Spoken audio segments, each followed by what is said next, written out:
Hey there, I'm creating this video just gonna kind of tell y'all a little bit about what's been going on in my life because there's been a lot and I haven't really been able to update everybody personally about it. I've updated the people that I can remember that like needed to know the details like right away in the moment that they were happening, things like that.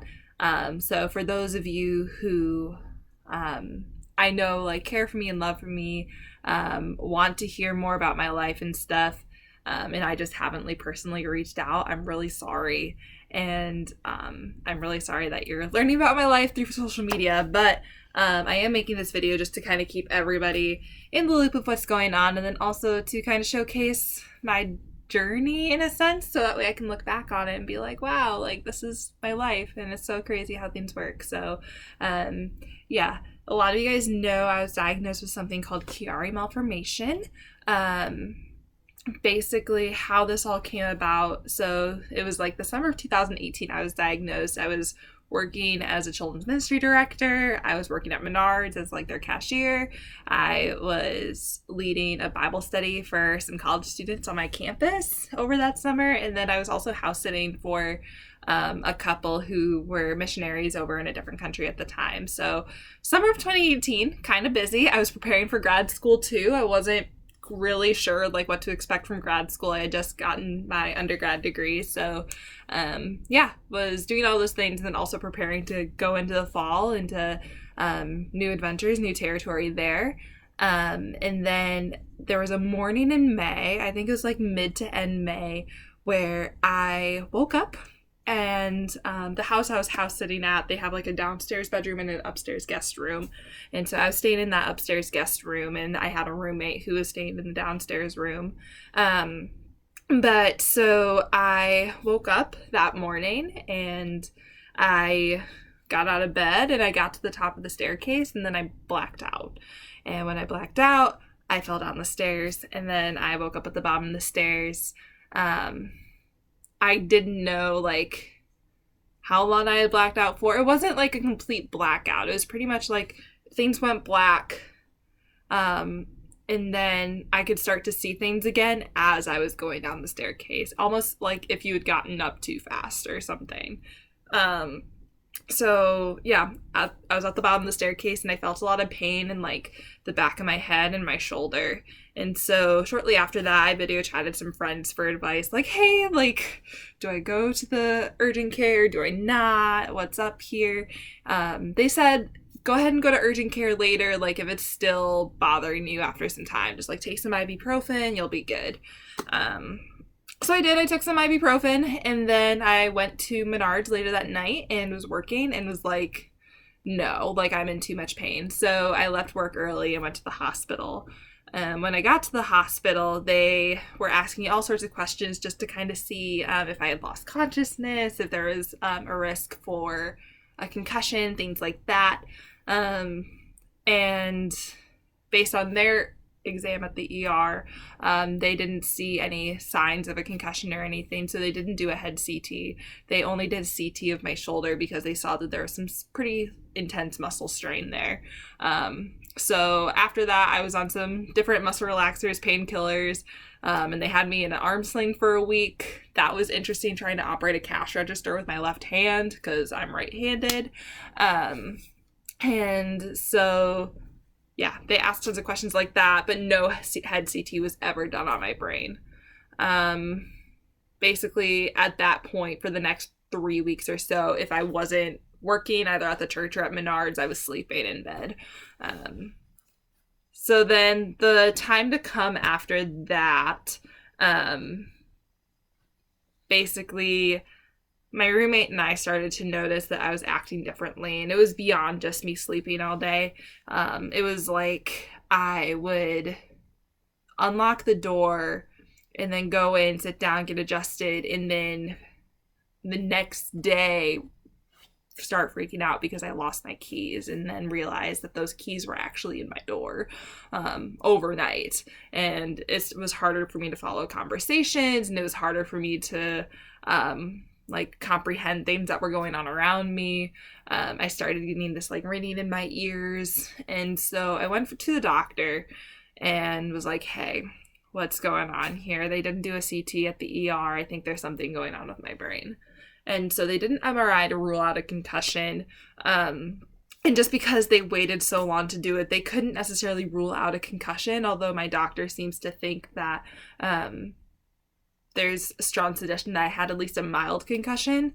And with a concussion, you know, you're not supposed to sleep or drink caffeine or anything like that. But I was literally sleeping all day and then would drink lots of coffee so I'd stay awake while I was at work. Definitely was not following concussion protocol. But in that MRI, they also found a cyst in my brain that's about the size of a green olive. And they found Chiari malformation. So that's kind of where my journey started. And so Chiari basically, short story, my brain is falling out of my skull. The more like scientific version of that is it's a deformity of the skull where it's too small in the back and it's pushing against my brain, and then you have a cerebellum back there, which is like kind of underneath the brain, and the bottom part of that cerebellum is going through this hole in the base of your skull called the foramen magnum. And now the foramen magnum has some other things going through it too. It has a spinal cord going up through it, and then there's a brain stem coming down. So you have those already in this small hole, and now you have part of my brain going into that hole too. It's pressing up against that brain stem in my spinal column, which isn't exactly ideal.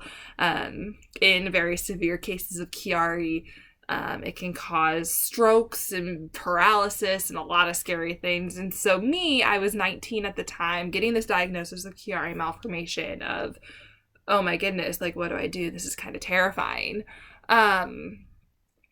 So I saw a neurologist to see kind of what could be done about the Chiari, my headaches, stuff like that. And kind of putting the pieces together, I have had headaches all throughout my life. I've had headaches from the time I was a little kid, and doctors and my mom and other family members was like, oh, she has headaches because she's stressed, you know, or like different changes, puberty, stuff like that. But when we saw the neurologist basically said that there was nothing we could do at the time for the Chiari, just treat it with medication. And so for the next year and a half or so, school became really difficult for me. And just like life in general got a lot harder for me. So the landmark symptom of Chiari is those headaches. And for me, basically, those headaches start out in the back of my head and then they wrap around. And sometimes it feels like there's an ice pick in like this top left portion of my head. When the headaches are really bad, it kind of feels like a cowboy's belt, and like the belt buckle is in the back of my head and someone is just like pulling it tighter and tighter and tighter.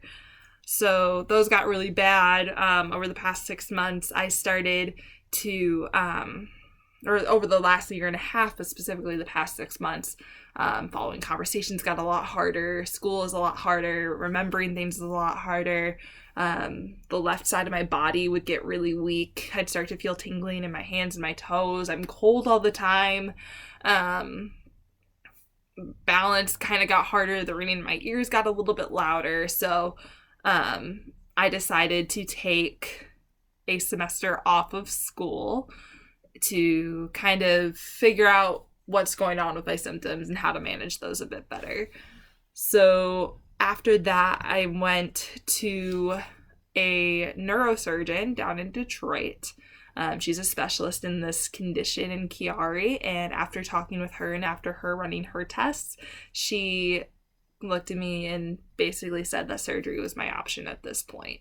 At this point, my symptoms are progressing to a point where surgery is kind of necessary. So I will be having brain surgery. It is considered brain surgery.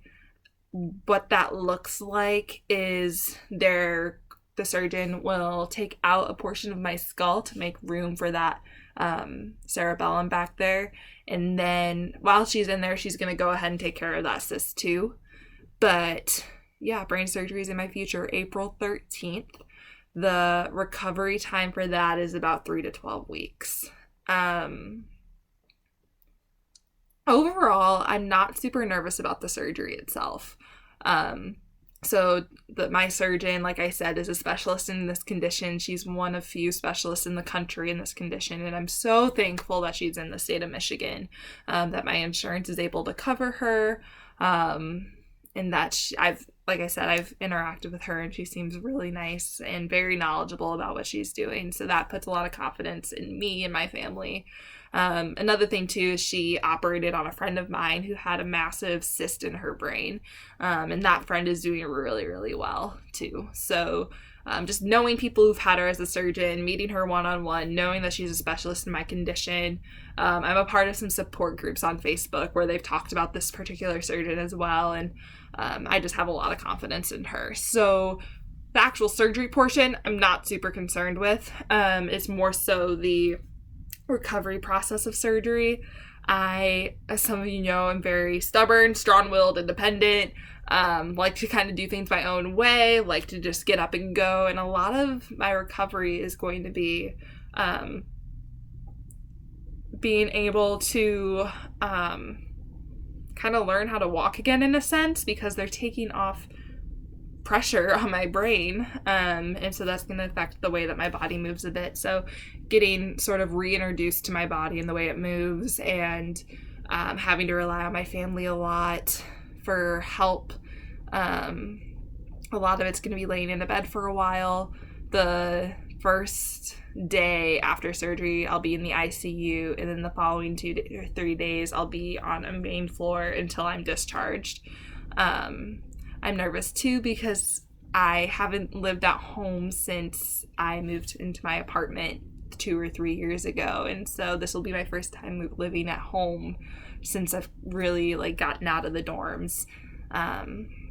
So I'm gonna miss a lot of my community down here at college, but it's, as unfortunate as the circumstances are, I'm really thankful that I'm gonna have this opportunity to be more intentional with people that I don't get to see on a regular basis because they're back at home and I'm here at college. So, so surgery, April 13th.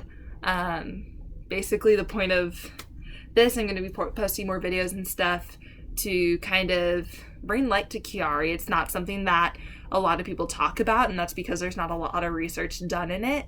I've mentioned it before on social media platforms that Chiari has so many symptoms because it's pressing against the brainstem, it's pressing against the spinal cord, it's affecting that cerebellum, and so it can really affect a lot of different parts of the body and express itself in a few different ways, and so it's often misdiagnosed as something else. So although it may be considered a rare disorder, it might not actually be a rare disorder because it's often misdiagnosed. So my goal for these videos is to update people on my life, because I do an awful job at updating people about my life and communicating, to bring awareness to Chiari Malformation, the different conditions that can be associated with it, and then too, just to kind of document my journey with it as well.